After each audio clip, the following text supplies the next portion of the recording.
Émission spéciale depuis les 12e journées nationales d'études et de formation avec le GIT, groupement des infirmiers du travail, depuis le Kindarena de Rouen.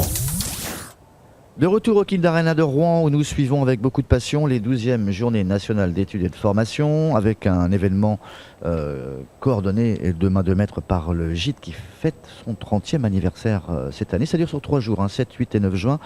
Et puis nous continuons notre parcours avec les intervenants qui sont justement des maillons en tout cas importants dans le monde de la santé au travail. Et par le biais de la recherche également avec l'INRS qui est notre prochain invité, monsieur Philippe H, médecin, avec qui nous allons pouvoir débattre avec Anne-Marie Moretti, notre consultant santé. Monsieur Philippe H, bonjour. Bonjour. Comment se passe ce début de forum? Bien? Très bien, oui. Il y a un très grand public qui arrive de toute la France. Donc je pense que ça va être vraiment une très bonne journée. C'est une petite question un peu personnelle. C'est un moment important, ce genre de forum où les professions diverses autour de la santé au travail se réunissent? Tout à fait, parce qu'en fait, la santé au travail se réforme d'année en année depuis 2011, avec une montée en puissance et en compétences des infirmiers. Et c'est donc l'occasion aujourd'hui de rencontrer les différents partenaires qui travaillent au niveau santé au travail, dont les infirmiers, pour pouvoir débattre de différents sujets. Votre présence ici, vous? Alors moi, le GIT m'a invité pour venir parler spécifiquement des pratiques addictives au travail. D'accord, qui sont nombreuses, on suppose. Qui est un problème qui existe comme dans la population en général. Hein. Il n'y a pas de frontière entre le quotidien et... Non, justement, c'est pour ça qu'il est important que dans l'entreprise se mettent en place des mesures de prévention de ce problème-là, parce qu'on a tous en tête des salariés qui, malheureusement, ont évolué vers des stades de dépendance à l'alcool. Et il faut toujours se poser la question, en termes de vie privée, en termes de vie professionnelle, et c'est ça qui nous concerne, pourquoi ont-ils évolué vers ce stade? Anne-Marie. Oui, j'avais envie de recentrer justement le sujet sur effectivement ce qui nous rassemble, c'est-à-dire l'activité de travail. Et effectivement, est-ce que vous pourriez faire le lien entre certaines addictions, et ce ne sont pas forcément celles qui sont les plus connues, et l'activité professionnelle, et notamment les RPS? Est-ce que vous pourriez nous faire un petit exposé? Alors, les études épidémiologiques existent depuis plusieurs années, depuis les années 80. Effectivement, au tout début, elles étaient centrées surtout sur l'alcool.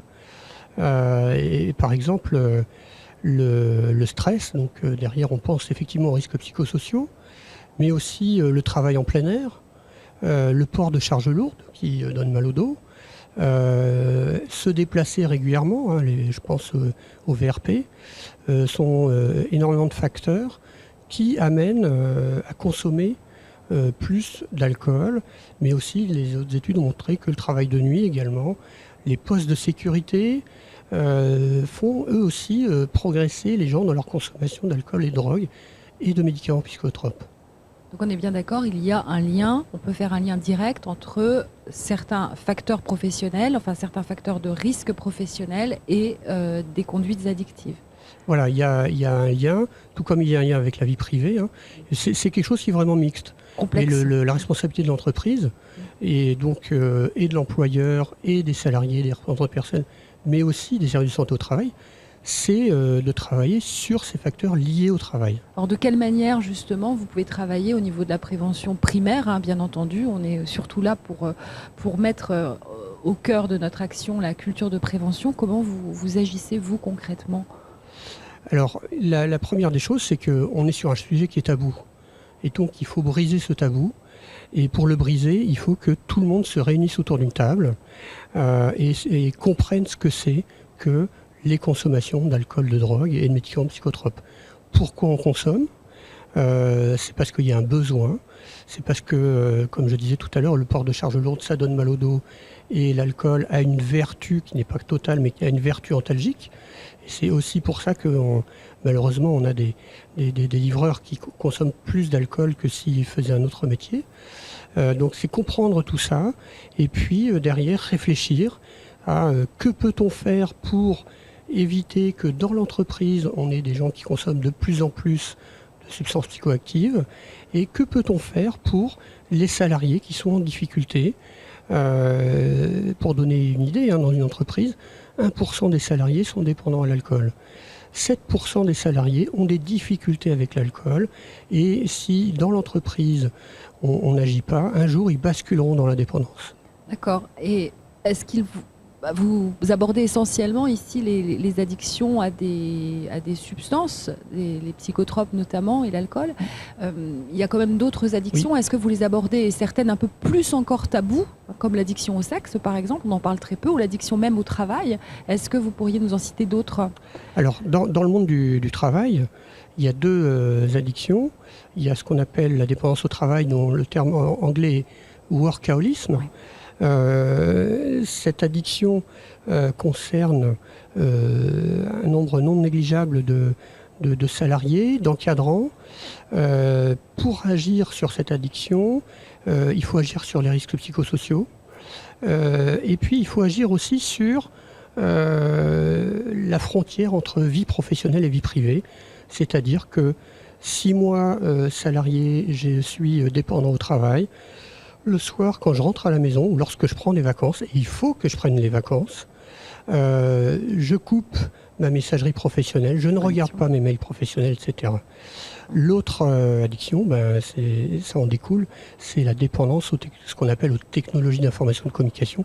Clairement, c'est le téléphone portable et puis c'est la messagerie. Est-ce que la pression aussi mise par l'employeur sur l'employé amène à ces addictions? On pense aux chauffeurs routiers, aux pilotes d'avion, etc., qui, pour arriver à l'heure et à temps, prennent des substances pour ne pas se faire... On a effectivement ce qu'on appelle, en d'autres termes que les addictions, on appelle le dopage quotidien, c'est-à-dire que justement, pour arriver à tenir le rythme qu'on m'impose, je vais prendre, alors certains se réfugient dans le café, moi par exemple, mais d'autres vont prendre différents stimulants. Pour certains, le stimulant sera le cannabis, pour d'autres, ce sera la cocaïne, etc. Et ça, c'est l'économie. C'est le monde qui évolue. Ouais. Et lorsque vous parliez des avions, de l'aéronautique, on a un problème de mondialisation avec la technologie. C'est-à-dire que lorsque vous avez un avion qui est en panne à Singapour, il faut qu'un salarié qui est en France, avec plus de 8 heures de décalage horaire, puisse répondre au mécanicien qui est à Singapour et qui va réparer cet avion. Et donc la frontière vie privée, vie professionnelle explose dans ces situations. Et c'est à l'employeur et au service de santé au travail de réfléchir pour comment peut-on compenser cet aspect qui est rendu nécessaire par l'économie mondiale. Les professions à risque aussi, il y a peut-être des tabous au niveau de la police, des pompiers, etc., qui sont aussi sous tension permanente. Alors tabous, oui et non, parce que l'armée, il y a régulièrement des études dans l'armée qui montrent qu'il y a des consommations de cannabis et d'alcool, avec pareil, lorsque vous partez en mission à l'étranger, donc en OPEX, avec une arme face à une population qui peut être hostile, avec le soir, vous ne rentrez pas chez vous pour regarder la télévision et prendre une douche, vous êtes éloigné de votre famille, parfois vous n'avez aucune communication parce que la liaison satellite se coupe. Tout ça sont des facteurs qui font que vous êtes anxieux, stressé, et vous avez besoin d'un produit qui va vous donner un certain plaisir et compenser cette anxiété. Marie, pour que... Non ? Tout va bien? Je vais te laisser. Merci docteur, je vous appelle docteur, j'ai le droit? Vous avez le droit, merci. Monsieur Philippe H, donc médecin à l'INRS, on rappelle donc les fonctions de l'INRS exactement? Alors l'INRS, c'est assez long à prononcer, c'est l'Institut National de Recherche et de Sécurité pour la prévention des accidents du travail et des maladies professionnelles. En gros, c'est un organisme qui a été créé il y a 70 ans, parce qu'on parle des 30 ans du gîte, par la sécurité sociale pour réfléchir, mener des études sur la réduction des accidents du travail et des maladies professionnelles. D'accord. Merci pour cette précision, monsieur Philippe H. On vous souhaite une bonne continuité dans cette première journée de ce forum. Au revoir. Au revoir.